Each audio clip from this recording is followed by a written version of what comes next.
Araarri ayyaan fi nageenya waaqayyoo isiniif haa baay'atu. Nagaa akkam jirtu?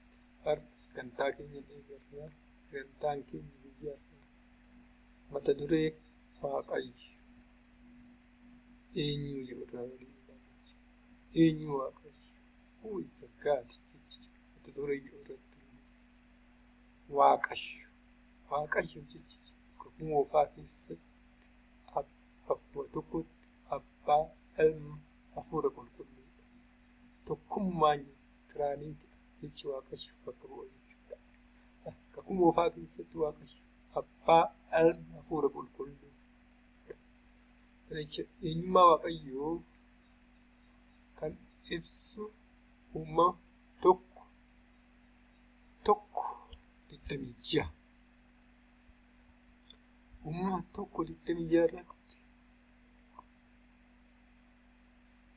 kana booda waaqayyo kootta akka bifa keenyatti akka fakkaatti keenyatti namni waaqayyo akka bifa keenya koo jechi koottaa wanta lamaa ol ta'u wanta nama ta'e koottaa jechi tiraaniitiin kan jiru kakuu moofaa keessatti sadan tokkummaa uumama tokko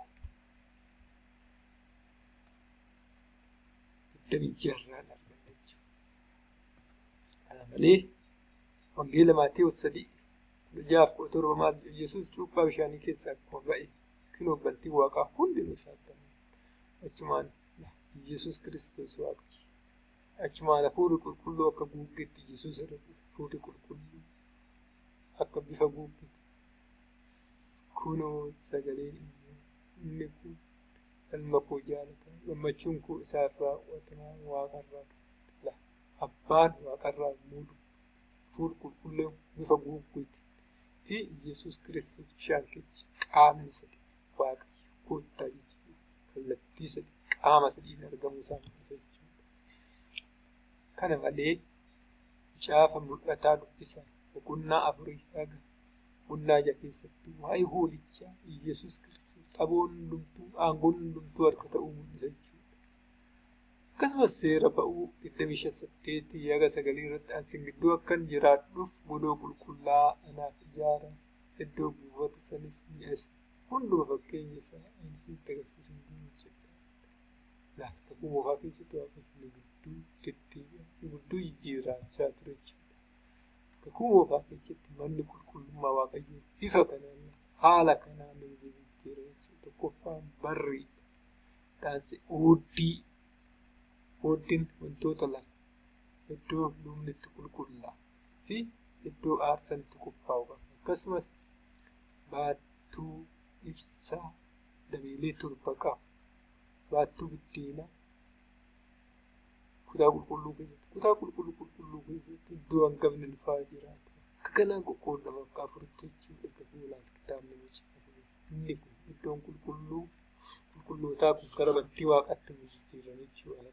Kanaaf waaqayyo jechuun kakuu moofaa keessatti bifa kana iddoo kana bantii waaqarra kan jiraatudha. Kakuu moofaa keessa iddoo qulqullootaa hangafti lubaa qofti seenuu jechuudha. Har'a iddoon hangafni lubaa kan jiru waaqayyo abbaa ilma hafuura qulqulluu bantii waaqaa keessa jiru jechuudha. Eenyummaa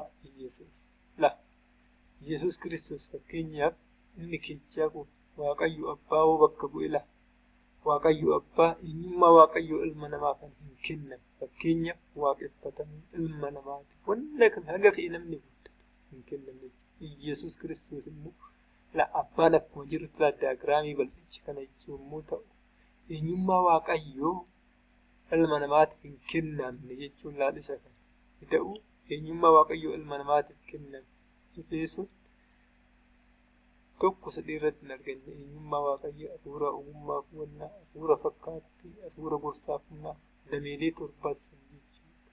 Yesuus Kiristoos eenyummaa waaqayyoo ilma namaatiif kenname gadi butee jechuudha seera kaasaa.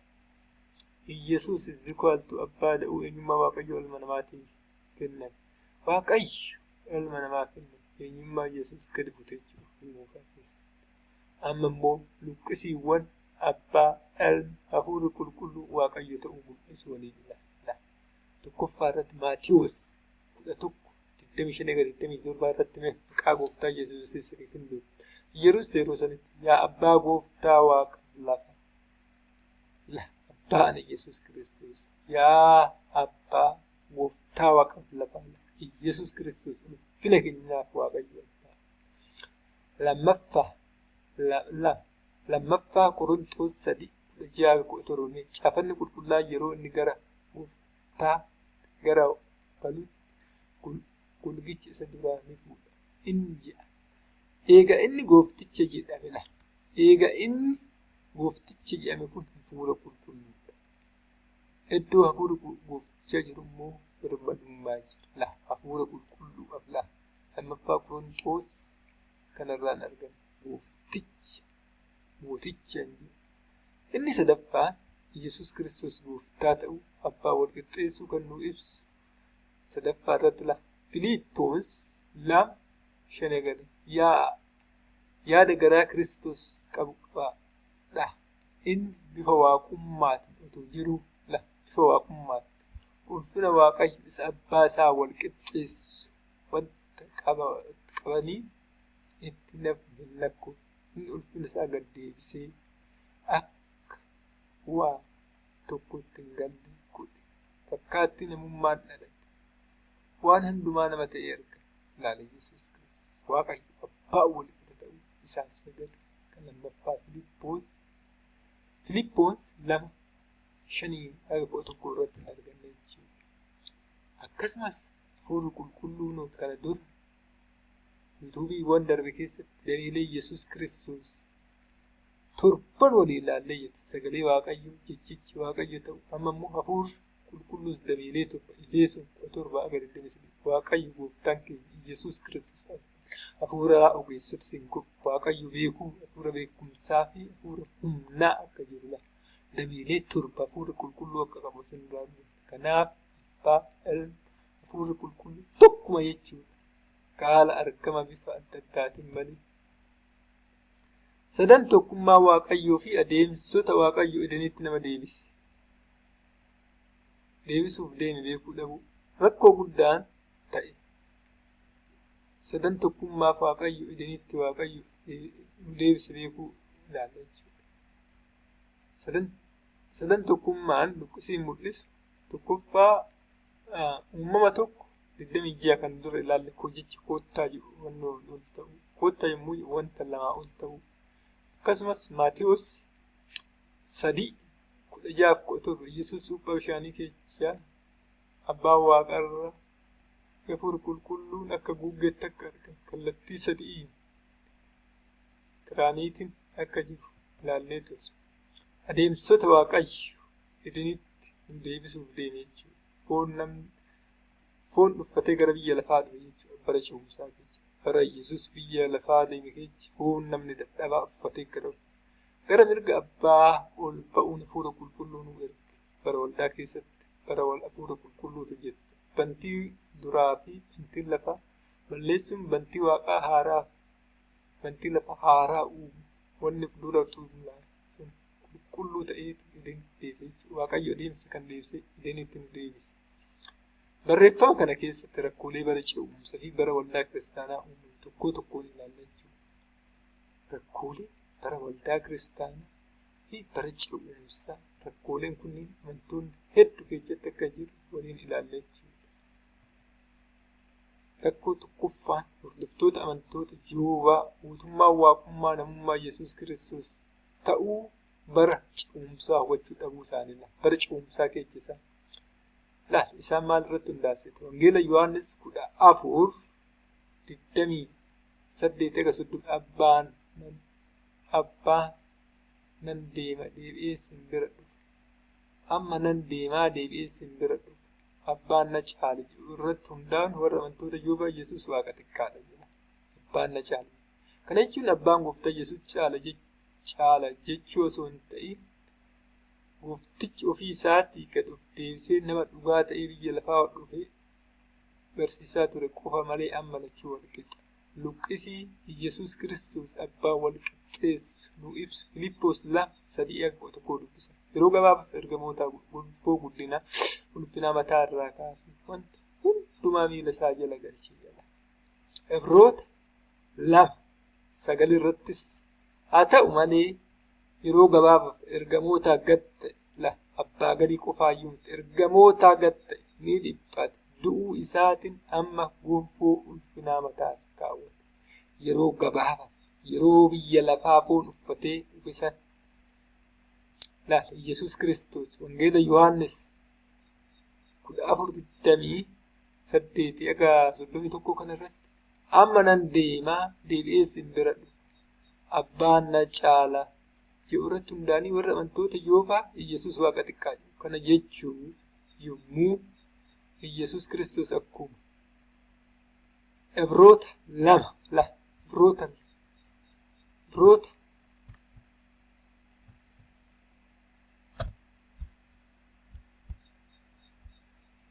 2:9 irratti ibsa.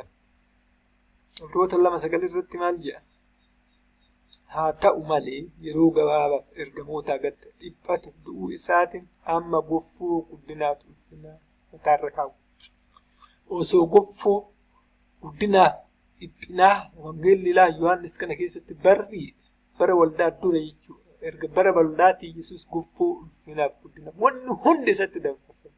Bara ce'umsaa keessa bara wangeela fi hojii keessatti Yesus Kiristoos foon namni dadhabaa uffatee dhiphate malee amma lachuu walqixa. Yaa amantoota warra Yoofaa luqqisiin kun akkasiin hin dogoggorsiisu. Ni ollaan Ibroota 2:9 haa ta'u malee jecha isa kana dhaggeeffadhaa. Kana qofaa miti luqqisiiwwan hundatu. Akkamitti yeroo gabaabaaf ergamoota gatte Yesus foon namni cubbamaa uffatee gara biyya lafaa dhufe. Yeroo gara waaqaa ol ba'e foon namni cubbamaa ni jira. Tokkoffaa Qorontoos 15:50-58 ilaala. Obboloota koo namni foonii fi dhiiga mootummaa Waaqayyootti hin galu. Wanti badu wanta hin banne keessa hirmaachuu akka hin dandeenye isinitti hima. Hundi keenyaa ni geeddarama hin duunu. Dhoksaa ani isinitti himuuf jedhu isa kanaadha. Malakkanni inni dhumaa yeroo afuufamu battala libsuu ijaatti geeddarame. Malakkanni afuufamu warri du'an bifa hin banneen kaafamu.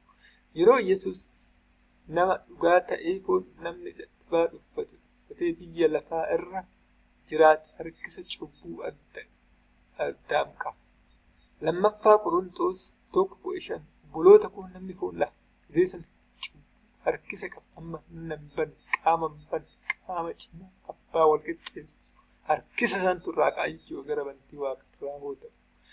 Kanaaf yaa amantoota Yoofaa Yesus Kiristoos Waaqayyo abbaa wal qixa ta'uu luqqisiiwwan ibsu keessaa inni tokkoffaan wangeela Yohaannis 17:1 yaa abbaa qulqulluu akkuma tokko ta'anidha. Isaan tokkuma foon namni dadhabaa uffate malee gara lollaa hundumti isaa Yesuusitti kenne. Ibroota 1:8 waa'ee ilma isaa garuu teessoon kee yaa Waaqayyo baraa hamma baraatti ulee mootummaa kee ulee qajeelummaa kan jedhu nama osoo hin taane Waaqayyo abbaan warri Yoofaa waaqa keenya nuyi waaqessina jedhanidha. Kana Yesuusin hin jedhu. Kana malee hojii ergamootaa 2:36 irratti egaa Waaqayyo Yesus isin muka irratti fanniftan kana gooftaa fi masii akka ta'e Israa'eloonni hundinuu osoo hin himamin haa beeku. Israa'eloota jechuun nu osoo hin himamin Waaqayyo Yesus Kiristoos masii ta'uu akka beekuu qabu. Abbaa walqixa ta'uu, hafuurri qulqulluun abbaa walqixa ta'uu akka beeku isiniin gorsaa. Abbaa, Ilma, hafuurri qulqulluun tokkuma hojii garagaraa hojjechuuf bifa garagaraatiin. Yesus bifa hafuuratiin argame jechuudha. Bifa fooniitiinis argame, bifa adda addaatiin argame malee inni humna wantoota kallattii dameelee torbasaniif tokkuma jechuudha. Yohaannis tokko haga afurii irratti sagalichi jalqaba waan hundumaa ture. Sagalichi Waaqayyo ture. Sagalichi ofii isaa Waaqayyo ture. Inni kun jalqabee Waaqayyo ture. Wanti hundinuu isumaan ta'e keessaa kan malee tokko illee isa hin jiru. Jireenyi isa keessa jireenyi ifa namootaa ture. Yesus Kiristoos sagalee akka ta'e. Sagalichi ofii isaatii Waaqayyo akka ture. Sagalee Yesus Kiristoos Waaqayyo akka ture. Abbuma ture jechuudha. Abbumatti foon uffatee gara biyya lafaa bu'e. Rakkoon Rakkoo sadaffaan tokkummaa yookiin tiraanitii bara ce'umsaa keessatti Yesuus barsiisuu dhabuu. Rakkoo bara ce'umsaa keessatti jechuudha. Bara ce'umsa Yesuus biyya lafaa irratti barsiisuu dhabuu. Hordoftoonni amantii Islaamaa Yesuus ammoo akka hin qabne ofiisaa ibsa jechuu jedhu jechuudha. Ejjerratti hundaanii Yohaannis 5:9 Yesuus tufee dhuguman isinitti himaa ilma ofii isaatti homaa gochuu hin danda'u.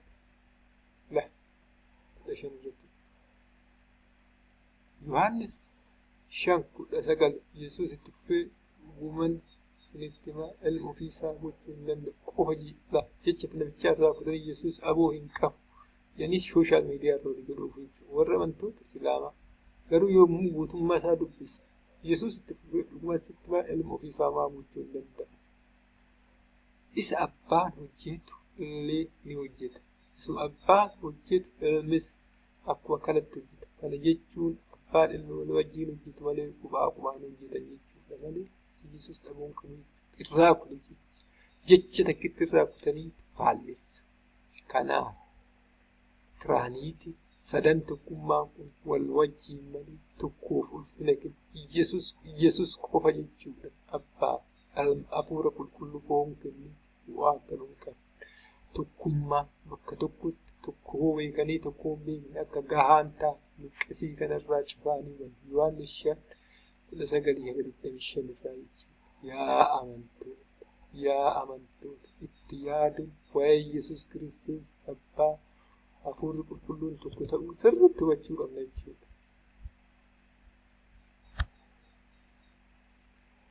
Yohaannis 5:9 Yesuus dhugumaan ilma ofii isaatti homaa gochuu hin danda'u jedha. Ilma qubaasaa homaa godhu. Ibroota 5:22 abbaan ofii isaa homaattuu hin faradu. Abbaan ofaa firdiin hunduu harka ilmaa kenname malee jedha. Dhugumaan ilma ofii isaa homaa gochuu hin danda'u. Abbaanis hin gahee qaba jechuudha. Abbaan ofii isaatti homaa faradu firdiin inni 5:23 hundinuu abbaaf ulfina akkuma kennu ilmaafis ulfina haa kennu. Ilmaaf kan hin kennu abbaa isa ergeefis ulfina. Abbaa hunduma ulfina kennuu qaba sirraa arganna jechuudha. Hafuurri dhugaa yommuu dhufu gara Yohaannis 16:3-4 irratti hafuurri dhugaa yommuu gara dhugaa hundumatti gaggeessa. Inni waan dhaga'u dubbata malee of keessaa fuudhee dubbatu. Hafuurri ni mul'isa. Dubbii koo keessaa fuudhee waan isinitti mul'isuuf inni ulfina anaa kenna. Abbaa hafuurri qulqulluu dubbii sagalee keechaa malee fedhii isaanii tokkoon fedhii walii waan beekaniif wal wajjiin raawwatu malee abbaa ilma hafuura qulqulluu tokkummaan akka jiru sirriitti hubachuun baay'ee barbaachisaadha. Yohaannis 5:9 Ibroota 5:22 Yohaannis 5:20 kan hubannu maqaa abbaa kan ilmaa hafuura qulqulluu amanuu akka qabu. Tokko qofa yeroo amanu akka ooluu yookiin fayyuu hin dandeenye. Sababni isaa abbaan ofiisaa homaa faraduu hin danda'u. Firdii hundumaa ilmaa kenna. Akkasumas Yohaannis 5 Yesuus itti fufee dhugumaan ilma ofiisaa homaa gochuu hin danda'u. Yohaannis 5:23 hundinuu abbaaf ulfina akkuma kennu ilmaafis ulfina haa kennu akkuma jedhu. Tokko qofaaf ulfina kennee ooluu akka hin dandeenye. Kanaaf abbaa hafuura qulqulluutti amanuu qabna jechuudha. Rakkoonni sadaffaan immoo bara waldaa kiristaanaa keessa wanta hundumaa miila Yesuus jira gale jechuun Yesuus qofa ulfina kennaa jechuu akka hin taane beekuu dhabuu warra amantoota ergamtoota bara waldaa kiristaanaa aboon hundi Yesuus kenna. Sababni inni kennameef argaleef biyyee gabaabtu biyyee foon uffata bara ce'umsaa keessa wanna ulfina isaa hundumaa dhiisee gara biyya lafaa waan dhufeef rakkoon hordoftoota amantaa Yoobaa fi amantoota waldaa ergamtootaa wal fakkaata jechuudha. amantoonni Yoobaa nuu je'ee foon namni dadhabaa uffachuu dhufuu wallaalan amantoonni ergamtoota irraa wanni hundumtuu miila Yesuus jala galfamuu wallaalan akkuma kana faallaa walii fudhatu. Amantoonni warri Yoobaa namni dadhabaa bara ce'umsaa keessatti wanna haasa'amu yommuu isaa wallaalchise. Akkuma faallaa isaa waldaa warra ergamtootaa keessatti immoo bara waldaa kiristaanaa bara aboon hundi aangoon hundi harka Yesuus Kiristoos galfame wallaalan jechuudha. Bara hojii ergamtootaa maqaa Yesuusin cuuphanii turan. Hojii ergamtootaa 9:4-5. Sababni isaa wanti hundinuu miila Yesuus jala galu.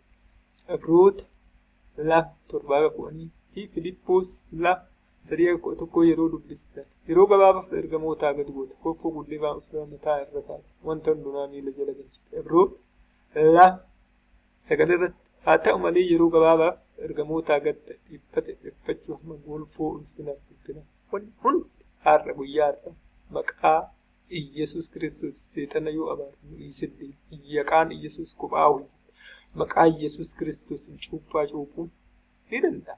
Garuu kana jechuun abbaa hafuura qulqulluuf ulfina hin kenninaa jechuun isaan tokkuma waan ta'eef maqaa abbaa kan ilmaatiin cuuphuu ni dandeenya. Akkasumas maqaa Yesuusitiinis yoo cuuphan gosawwannoo keessa waan ta'eef ni ta'a. Haa ta'u malee abbaa Yesuus Kiristoos qofa sagal isaan waaqessina hoo jedhan abbaan waaqayyo waan hafuuf wanni waaqeffatan waan hafuuf Yesuus Kiristoos immoo fedha abbaa malee waan irraa wanneef ooluu akka hin dandeenye hafuura qulqulluu qofa waaqessina soo jenne ooluu sadan tokkummaa biraaniitiin akka jiru sirriitti jala mureessinitti mayaa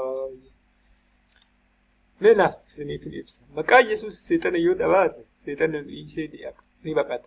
Akkasumas maqaa abbaa kan ilmaa hafuura qulqulluutiin yoo dhabaarre seexana ni baqata. Maqaan Yesuus qubaa isaa hojjeta jechuun sadan tokkummaan hafe jechuun itti yaa warra amantoota hojii ergamtootaa.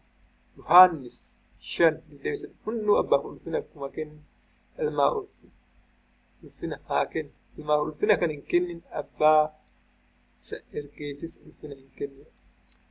Akkuma kana amma bara waldaa keessa aboo hundu aangoo hundu wanni hundu arga Yesuus Kiristoos akkuma gale ergabbaa wanni hundumtuu fe meesniif hin dubbisa. Tokkoffaa Qorontoos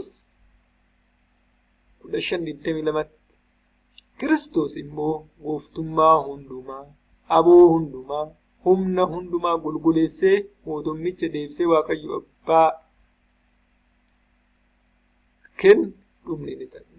Wanni hundumaa erga gulguleessee waaqayyo abbaatiif abbaa qofa abbaa ilma hafuura dhuunfaa abbaa qofa mootummaa ni deebisa jechuudha. Amma wanni hunduu harka Yesuus Kiristoos hin galatu. Yaa amantoota isa kana akkuma nama isinii ibsa warri rakkoowwan bara ce'umsaa bara waldaa kiristaanaa keessa uumame kana irraa ittisuu yaa amantoota nootarra barsiisni isinii qopheessin hordoftoota amantoota warra Joobaa hordoftoota warra amantii hojii ergamtootaa waaqayyo koottaa akka fakkaattii keenyatti nama ni uumna jechi koottaa jedhu hafe jettanii yaaddu moo maal yaaddu? Waaqayyo koottaa akka fakkaattii keenyatti nama ni uumna. Isaanis qurxummii galaana irratti hunduma irratti mootummaa kan qabu jechi koottaa jedhu sagalee waaqayyoo hafuu hin danda'u. Kanaaf abbaa ilma hafuura qulqulluun hafuu hin danda'u.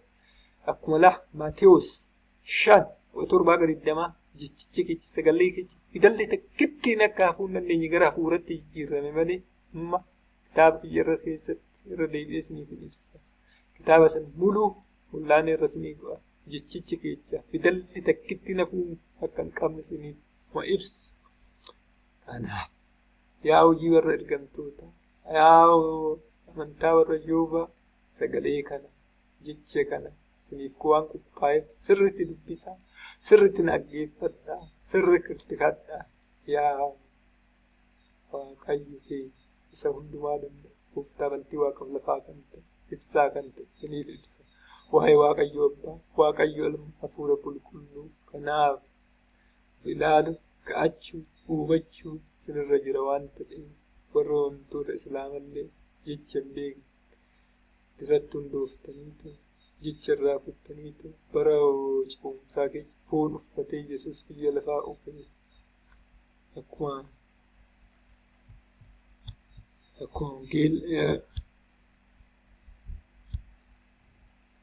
kanaaf hundi keenya kanaaf ilaala hojii kana waliin hojjenna. Laayikii, sabskiraayibii fi sheerii gochuun dagatinaa.